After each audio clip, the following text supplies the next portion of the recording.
under the vaulted glass ceiling of Berlin's Industrial Convention Hall, the rhythmic hum of conversation filled the air. Steel executives, union leaders and policymakers gathered for what many are calling a turning point in Europe's industrial policy.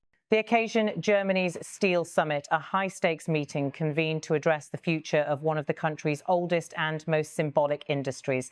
As cameras clicked and the chatter quieted, German Chancellor Friedrich Merz took to the podium. His message was both pragmatic and defiant, a declaration that Germany would no longer leave its strategic industries vulnerable to global distortions and foreign tariffs. He began by acknowledging the appeal made to him during the summit. We have been asked to ensure that European and German steel are given preference in procurement, he said, pausing as the room listened intently.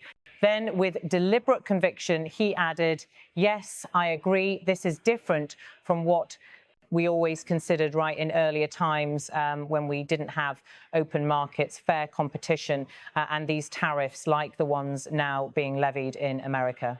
Those times are unfortunately over, and that's why we have to protect our markets. That's why we have to protect our manufacturers. The statement drew murmurs of approval and some unease. For decades, Germany had been among the strongest defenders of open global trade and competition, particularly within the European Union. But in today's geopolitical climate, the rules have changed. For German steelmakers, the shift couldn't come soon enough. In the past 5 years, they have faced unprecedented pressures from rising energy costs, Chinese overcapacity, and an accelerating race to decarbonise. What was once a proud export powerhouse has found itself squeezed between cheaper imports and costly environmental compliance mandates. In the wake of the US Inflation Reduction Act and the introduction of buy American clauses favouring domestic producers, European industry leaders have grown increasingly vocal about what they call asymmetrical competition. They argue that while Europe continues to play by multilateral rules, others have long since rewritten them. Against this backdrop, Merz's remarks were not just political rhetoric, they were a signal of policy intent. After years of internal debate, the German government appears ready to push the European Union toward a more assertive industrial stance, prioritising resilience and sovereignty over strict free market orthodoxy. As the Chancellor spoke, his tone reflected a shift in mindset that many German economists describe as economic realism. The focus, he emphasised, was not protectionism for its own sake, but protection for strategic security, ensuring that Europe could still make the materials that underpin its infrastructure, energy transition and defence capabilities. Industry representatives at the summit echoed that sentiment. The heads of major steel groups such as ThyssenKrupp Steel, Europe and Salzgitter AG have long argued that Europe must find a balance between environmental ambition and industrial survival. The EU's own carbon border adjustment mechanism, designed to penalise high-emission imports, is a step in that direction, but many at the summit warned it was not enough. Economists at the event noted that while Europe's carbon policies are among the most stringent in the world, they risk pushing domestic production offshore, only to import the same products with a higher environmental footprint. Carbon leakage, as it's called, has become a major political concern and one that Germany, as Europe's industrial core, cannot ignore. For Merz, the political calculus is equally complex.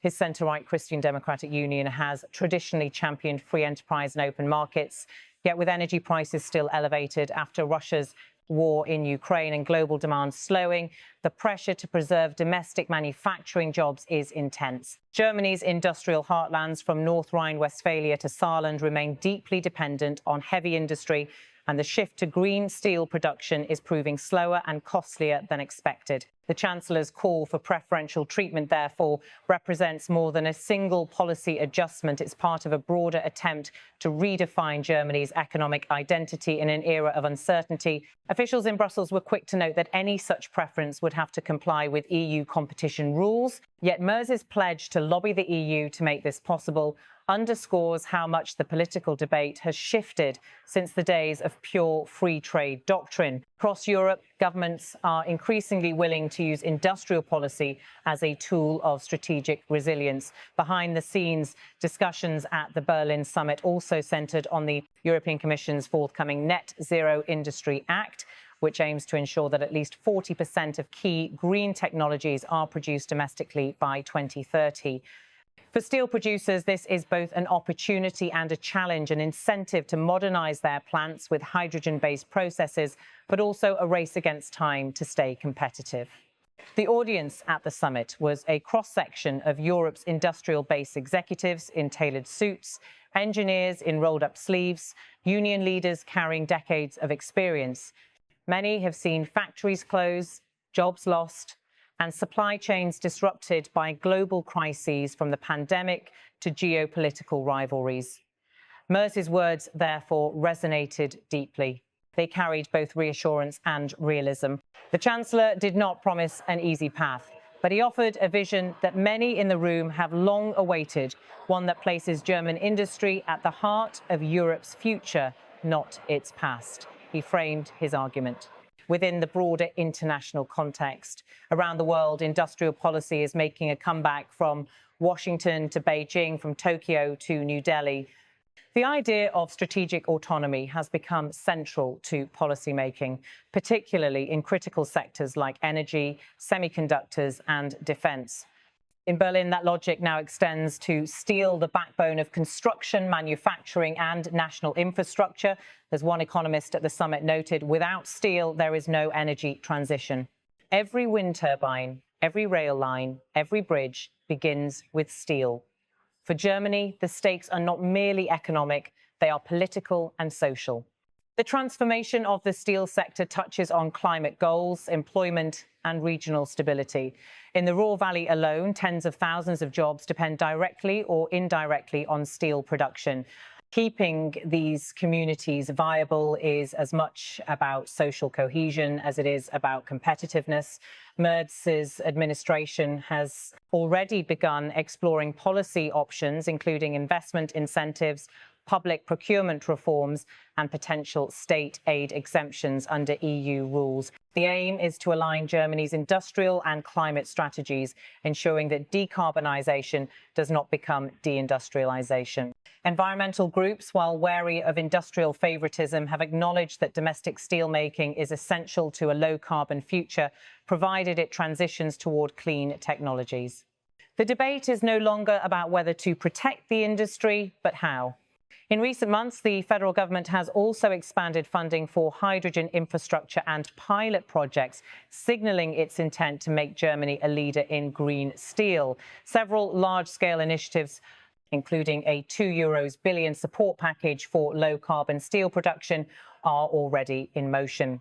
For the EU, Merz's push could reignite an old tension between open competition and economic sovereignty. Countries like France and Italy have also advocated for stronger state involvement, arguing that Europe must not rely on foreign suppliers for critical materials. As the summit concluded, the sense in the hall was one of cautious optimism. The Chancellor's message had clearly struck a chord. While some European partners may view his proposal as a challenge to single market purity, many German stakeholders see it as long overdue. Over the next months, Merz is expected to take his case to Brussels, where negotiations over the future of EU industrial policy are intensifying. His argument will likely find allies among those who believe Europe must adapt to survive in an increasingly protectionist world. Outside the summit hall, the late autumn Berlin air carried the sound of steelworkers chanting for fair treatment. Their banners read, "Our future is made in Germany." Inside, policymakers nodded in agreement, aware that slogans alone will not save an industry, but leadership might. For now, Friedrich Merz has made his position clear. Europe's open market ideals, he suggested, must evolve with the times. Those times are unfortunately over, he reminded the audience, and that's why we have to protect our markets. That's why we have to protect our manufacturers. The line echoing through the hall captured the moment's gravity, a crossroads between principle and pragmatism. In the months ahead, Germany's challenge will be to turn those words into policy and to prove that a fair, resilient and sustainable steel industry can still be forged in Europe's heart.